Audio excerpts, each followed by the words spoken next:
Welcome student. આપણે ટેક્સ્ટબુકની અંદર unit number 6 I love you teacher સુધી છેલ્લે જોયું. હવે ત્યાંથી આગળ છે યુનિટ નંબર 7. હવે યુનિટ નંબર 7 કે જેનું નામ છે કચ્છ એન્ડ દેવયાની. પણ આપણે એ શરૂ કરીએ એ પહેલાં આપણે પ્રીટાસ્કમાં આપેલી માહિતી મેળવીશું. કદાચ એવું બને કે પરીક્ષક ઘણીવાર ટ્રુ એન્ડ ફોલ્સ જે છે કે અંતિમ પેરેગ્રાફના ક્વેશ્ચન આન્સર પણ આપણને આમાંથી પૂછાઈ શકે. તો એકવાર આપણે જાણીએ કંઈ ભણેલા હોઈએ તો કોઈ પ્રશ્ન થઈ શકે નહીં. સૌપ્રથમ રીડ ધ સ્ટોરી. એની અંદર પ્રીટાસ્ક 1ની અંદર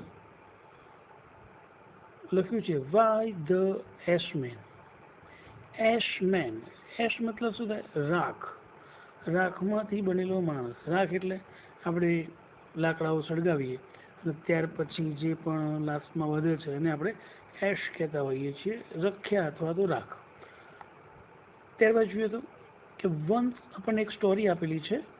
વન્સ અપોન અ ટાઈમ. કદાચ આવી સ્ટોરી એને સિમિલર સ્ટોરી આપણે કદાચ સાંભળેલી હશે પણ આ નહીં સાંભળી હોય.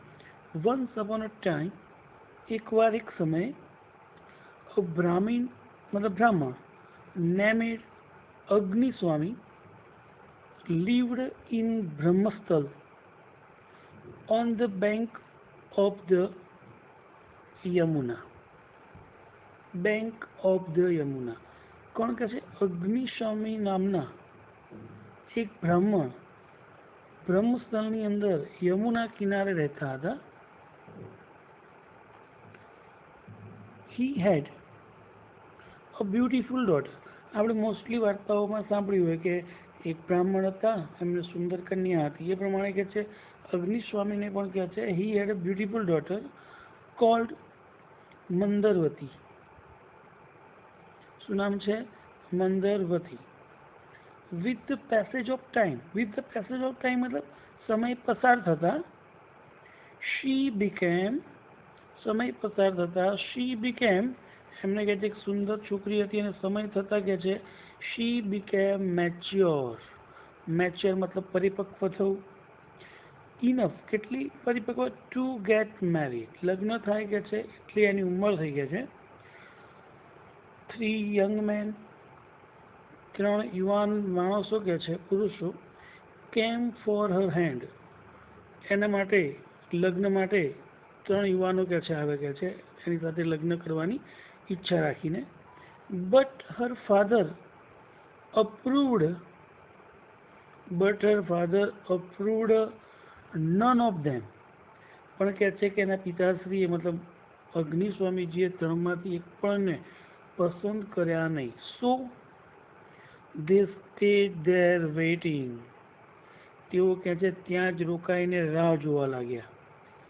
અને એ દરમિયાન જ્યાં સુધી તેઓ રાહ જોતા હતા ઘણા બધા સમય પસાર થયો. મીનવાઇલ, એ દરમિયાન Mandaravati suffering from a shiver fever. Suffering from a shiver fever મતલબ તાવથી પીડાતી હતી કે છે અને શું થઈ ગઈ કે છે મૃત્યુ પામી. તો આ 3 વ્યક્તિઓ જે એના માટે લગ્ન કરવા આવ્યા હતા, બહુ વેઇટ કરી, રાહ જોતા, સમય પસાર થતા, તે શું થઈ? મૃત્યુ પામી બીમાર પડીને.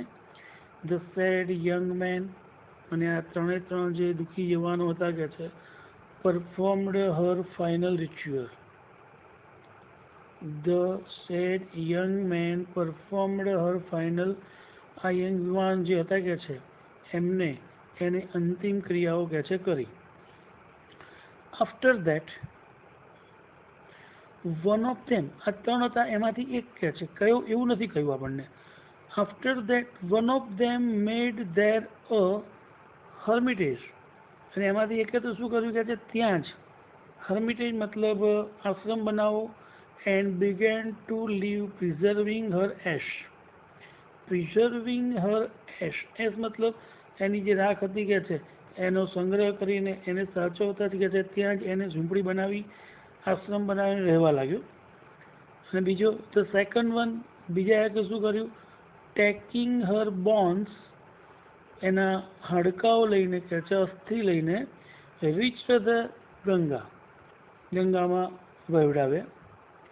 એન્ડ ધ થર્ડ વન, અને ત્રીજાએ કે શું કર્યું, બીકમ અ સંત, સંત બની ગયા કે છે, સાધુ બની ગયા.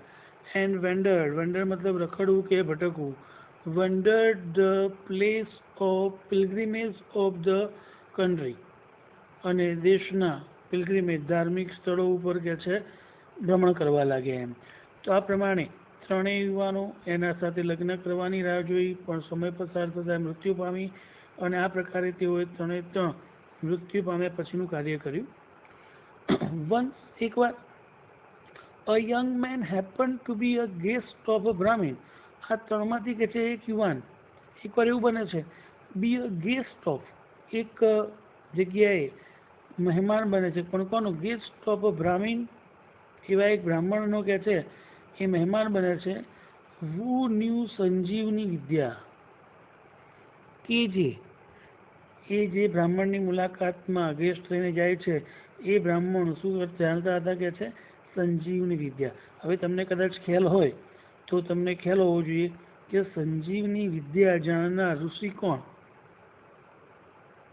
તો આપણને આ પાઠની અંદર એની માહિતી આગળ આવશે કે સંજીવની વિદ્યા જાણતા બ્રાહ્મણ પાસે ગયો કે છે ધ હોસ્ટ, હોસ્ટ મતલબ બ્રાહ્મણ, આપણા ત્યાં મહેમાન કોઈ આવે છે તો એ ગેસ્ટ કહેવાય, અને આપણે એના માટે શું કહેવાઈએ, હોસ્ટ કહેવાઈએ. બ્રાહ્મીણ પ્લીઝડ, પ્લીઝ મતલબ હેપી થાય. ધ હોસ્ટ બ્રાહ્મણ પ્લીઝડ વિથ હિઝ સર્વિસ, આ બ્રાહ્મણ જે છે કે છે એમની આ સેવાથી કે છે ખૂબ જ ખુશ હતા કે છે. એન્ડ ડિવોશન મતલબ ભક્તિભાવ. ટોટ હિમ ધ વિદ્યા, અને કે છે એમને આ સંજીવની વિદ્યા યુવાનને શીખવાડી. લર્નિંગ ધ વિદ્યા, આ જ્ઞાન પ્રાપ્ત કરીને, હી રસ ટુ ધ બ્રહ્મસ્થળ, એ જ્યાં આગળ મંદારવતી રહેતી હતી કે છે ત્યાં રિટર્ન આવ્યો, પાછો આવ્યો કે છે યુવાન. આફ્ટર રીચિંગ ધેર, ત્યાં પહોંચીને, he told the world story to the young men, ત્યાં જઈને કે છે બીજા જે યુવાન હતા કે છે એની બધી વાર્તા કહી કે છે. who was living near the ash, કે જે ત્યાં આગળ કે છે એની રાખને સાચવીને રહેતો હતો, એની પાસે જઈને આ બધી સ્ટોરી કહી. તો આ પ્રમાણે કે છે કે જે વ્યક્તિ એની એસિસને સાચવીને આશ્રમ બનાવીને રહેતો હતો કે છે નિયર ધ એસિસ, ત્યાં આવ્યું કે છે. એઝ સુન એઝ મતલબ જેવું કે તરત જ. એઝ સુન એઝ હી ચાન્ટેડ, ચાન્ટે મતલબ બોલવું, મંત્રોચ્ચાર કરવું. As soon as he chanted the mantra, અને જેવા એને કે મંત્રોચ્ચાર કર્યા કે છે. એન્ડ સ્પ્રિંકલ, સ્પ્રિંકલ મતલબ છંટકાવ કરવું. And sprinkle the water on the ashes, એ જે રાખ હતી કે છે એના ઉપર જ્યારે એને પાણીનો છંટકાવ કર્યો અને મંત્ર બોલ્યો કે છે. ધ ગર્લ રિવાઇવડ, અને એ જે છોકરી હતી ફરીથી સજીવન થઈ. હવે by the time the third one return from the pilgrimage, અને એવું થયું એ સમય કે ત્રીજો જે હતો કે છે કે જે ક્યાં હતો, સંત બનીને પિલગ્રીમેજ ધાર્મિક સ્થળોની યાત્રામાં હતો, અને એ જ સમયે કે છે the third one returned from the pilgrimage, પોતાની યાત્રામાંથી પરત ફર્યો. સીંગ ધ ગર્લ અલાઇવ, હવે આ છોકરીને જીવંત જોઈને the three began to quarrel, હવે જીવંત થઈ ગયા છે ત્રણેય જણાએ ઝઘડવાનું શરૂ કર્યું. એન્ડ ક્લેમ, ક્લેમ મતલબ દાવો કરવો. એન્ડ ક્લેમ ટુ મેરી હર, એની સાથે કહે છે હું લગ્ન કરીશ, હું લગ્ન કરીશ, એમ પોતાનો બધા જ હક બતાવવા લાગ્યા. ધ ફર્સ્ટ સેડ, પ્રથમ શું કહે છે યુવાન, the first said that it was because of his mantra she came to life, હવે આનું જીવન કેમ થઈ શકે છે, એ પોતાના મંત્રથી થઈ શકે છે, એટલા માટે કહે છે કે એની સાથે લગ્ન કરશે. whereas the second said, બીજાએ શું કહ્યું, it was because of his pilgrimage, આવું કેમ બન્યું છે કે છે એની પિલગ્રીમેજને કારણે, એણે જે ધાર્મિક સ્થળોની યાત્રાઓ કરી કે છે ભગવાનની પ્રાર્થના કરી એના હેતુથી. શી રિવાઇવડ, માટે એ સજીવન થઈ શકે છે. And the third one claim that, અને ત્રીજાએ શું ક્લેમ કર્યું, દાવો કર્યો કે it was only because of his preserving her as. કહે છે કે મેં આ રાખ સાચવીને રાખી એટલા જ માટે એ સજીવન થઈ. જો એ ન હોત તો. આ પ્રકારે ત્રણેય જણા એની સાથે ફરીથી લગ્ન કરવા માટે આ પ્રમાણે પોતાના દાવાઓ બનાવી રહ્યા છે, ક્લેમ કરી રહ્યા છે. અને ત્યારબાદ કહે છે શી કેમ ટુ લાઈફ, આ પ્રમાણે કહે છે એની જીવન થઈ છે. દે કન્ટિન્યુઇંગ આર્ગ્યુઇંગ એન્ડ ક્વરલિંગ, તેઓએ કહે છે સતત દલીલો અને ઝઘડો ચાલુ રાખ્યો. એટ લાસ્ટ, અને છેવટે at last they went to a wise man of their village, તેમના જ ગામના કહે છે એક બુદ્ધિશાળી સમજુ વ્યક્તિ પાસે ગયા. એન્ડ ટોલ્ડ હિમ, અને એને જણાવ્યું. And told him their case, એમની શું સમસ્યા છે આ એ એમને જણાવી. ધ વાઇઝ મેન સેડ, એ હોશિયાર વ્યક્તિએ કહ્યું કે the person who had preserved the ash, એ વ્યક્તિ કે જે આ સ્ત્રીના કે છોકરીના કે એશ મતલબ રાખને સાચવી રાખી હતી કે છે, could be the husband, એ એનો શું બનશે કે છે પતિ બનશે. The person learned Sanjeevani Vidya was her father, કે જે સંજીવની વિદ્યાથી એને સજીવન કરી છે એના પિતાશ્રી બનશે કે છે. And the third one could be her son, અને ત્રીજો જે છે કે છે એ એનો પુત્ર બનશે કે જે અસ્થિ વિસર્જન કરવા માટે યમુના લઈ ગયો હતો, મતલબ ગંગામાં લઈ ગયો હતો. તો આ પ્રમાણે ત્રણેયની સમસ્યાઓનો અંત આવ્યો અને એક સાથે તેઓએ લગ્ન કર્યા. આ પ્રમાણે ત્યાંથી આગળ જોઈએ તો આપણને P2માં પ્રેક્ટિસ 2ની અંદર લખ્યું છે, જેને આપીશું read the descriptions of Indian mythological character, ભારતીય પૌરાણિક વાર્તાઓના પાત્રો આપેલા છે આપણને. And find out some details and write short introduction of last two character, છેલ્લા બે જે છે એના વિશે આપણે માહિતી લખવાની રહેશે. જોઈ જરા. ફર્સ્ટ વન છે બલરામ. હવે બલરામનું નામ આપણે કદાચ સાંભળ્યું જ હોય કે Balram was the elder brother of lord Krishna, ભગવાન શ્રી કૃષ્ણના મોટા ભાઈ હતા. Balram is considered as the 8th incarnation of Vishnu. એવું કહેવાય છે કે વિષ્ણુના એક એવો અવતાર છે, 8મા અવતાર તરીકે ઓળખાય છે. Another view considered him in the incarnation of the શેષ, મતલબ શેષનાગ. આપણે સરપેન્ટ પણ કહેતા હોઈએ ઇંગ્લિશની અંદર. શું કહે છે? સરપેન્ટ. બીજા કયા નામે કહે છે? અને શેષનાગના અવતાર તરીકે પણ ઓળખવામાં આવે છે. તો અહીંયા કોની માહિતી મળી આપણે? બલરામ. બીજો વર્ડ્સ આપેલો છે ઇન્ડિયન કેરેક્ટર માઇથોલોજીકલમાં ઇન્દ્ર. આપણે Indra is called the lord of the rain, વરસાદ તરીકે આપણે ઓળખતા હોઈએ. Indira is considered as the king of God.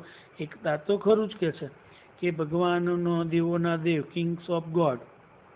એવી રીતે he is also the god of a fragment. He possess the unbeaten weapon called વજ્ર. અને આ પ્રમાણે એ પોતે શું છે? બીજું વજ્રધારી પણ છે કે જે કેવું વજ્ર છે? અનબીટન, કોઈ એમને હરાવી શકે નહીં. ત્યારબાદ છે Sheshnag. Sheshnag is the king of all serpent or nags. બધા જ કે છે નાગ લોકો કે નાગ સર્પ, સર્પદેશ જે કહેવાય કે છે બધાના શું છે? રાજા છે. He has thousands of head, એમને હજારો માથાઓ છે. He is the conch and the canary of Vishnu. તેઓ કહે છે કોંચ આકારે તેઓ વિષ્ણુના એક પાલતુ કેનરી કહી શકાય તરીકે ઓળખવામાં આવે છે. It is also said that he bears the earth of his head. એવું પણ કહેવાય કે તેઓ પોતાના પર કે છે પૃથ્વીનો ભાર સહન કરે છે. At the end of kalpa he vomits innumerous fires which destroy the world. અને કહે છે એક બાજુએ તેઓ કે ઇન્યુમરેબલ અસંખ્ય જથ્થાબંધ કે છે આગને શું કરે છે, બહાર ફેંકે છે, કે જે વિશ્વને પણ શું કરી શકે, નાશ કરી શકે. ત્યારબાદનું પાત્ર છે Menaka. Menaka was a beautiful apsara in the court of the Indra. ઇન્દ્રના દરબારની કે છે સુંદર અપ્સરા હતી, નૃત્યાંગના હતી. When Vishwamitra performed, name of the Rishi, when Vishwamitra performed તપ, ત્યારે કહે છે કે વિશ્વામિત્ર તપ કરી રહ્યા હતા. ઇન્દ્રા become fearful, ઇન્દ્રને ડર લાગ્યો. And sent Menka to the tap of the Vishwamitra's, and Menka succeeded. શું કરે છે, એને એમના તપને ભંગ કરવા માટે મોકલે છે અને તે એની અંદર શું થાય છે, સફળ થાય છે. ત્યારબાદ છે the Ganga. Ganga, the Holi river of India, the longest river of India. તે પ્રમાણે ધ ગંગા ઇઝ ધ હોલીએસ્ટ. હોલીએસ્ટ મતલબ પવિત્ર નદી છે. ઇટ ઇઝ સેડ દેટ, એવું કહેવાય છે કે she was in the heaven, તે અવકાશમાં, તે સ્વર્ગમાં હતી એમ. by the efforts मतलब attempt, प्रयत्न, by the efforts of the king ભગીરથ. શું નામ છે રાજાનું, ભગીરથ રાજા, king Bhagirath. Ganga agreed to come to the earth, એમના પ્રયત્નોથી કે છે ગંગા નીચે આવવા માટે સંમત થયા. on the earth she was taken up by Lord Shiva on his head. પૃથ્વી પર આવતા પહેલા કહે છે ભગવાન શંકર દ્વારા એમના માથા ઉપર એને લેવામાં આવી. And she was trapped there, અને ત્યાં આગળ એ ફસાઈ ચૂકી.